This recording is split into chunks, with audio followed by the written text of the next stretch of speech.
Okay, magandang araw po sa lahat.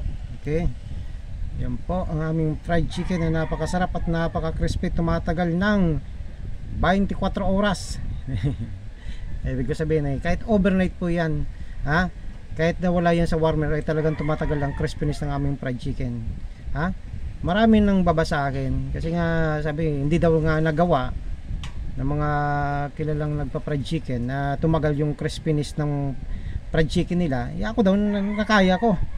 For your information mga sir, mga madam, yung kilala nyo dyan na nagpa-fried chicken, mga sikat dyan, sabihin na natin si Buboyog, ay hindi naman sarili nilang gawa yan na formula nila. Pinagawa nila yan, ha? So ibig sabihin wala nang improvement sa tawag yan sa recipe nila. So ngayon talagang yung crispiness ng manok nila ganyan na talaga. Isang oras, minsan 30 minutes wala na. Kumbaga malambot pa kay Manoy ang chicken nila. Hindi na crispy. Okay?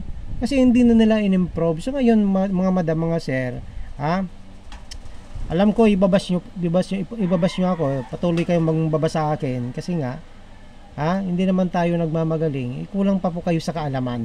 Okay?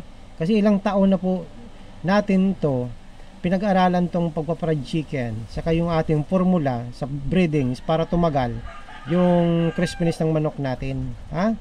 So kung hindi kayo naniniwala, bahala kayo. Sinasabi lang natin yung totoo. Okay? So ngayon, papatunayan ko talaga sa inyo. Okay? Papatunayan ko po talaga sa inyo. Hindi tayo nagyayabang. Hindi tayo gumagawa lang ng kwento na sinasabi natin na tumatagal ang crispiness ng manok ng chicken natin. Sinasabi natin ang totoo.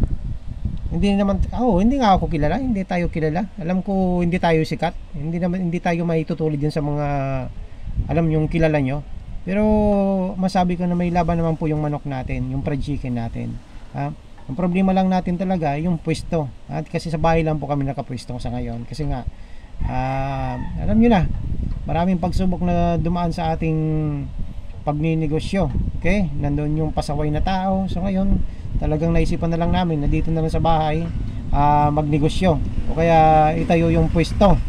So ngayon, sa mga nang baba sa akin, kayo yung nakakatawa at nakakaawa. Naawa ko sa inyo kasi nga sabihin nyo sa akin mahangin. Sabihin nyo sa akin hindi nga nagawa niya ng sikat na fried chicken. Ikaw kaya mo, ang yabang mo naman.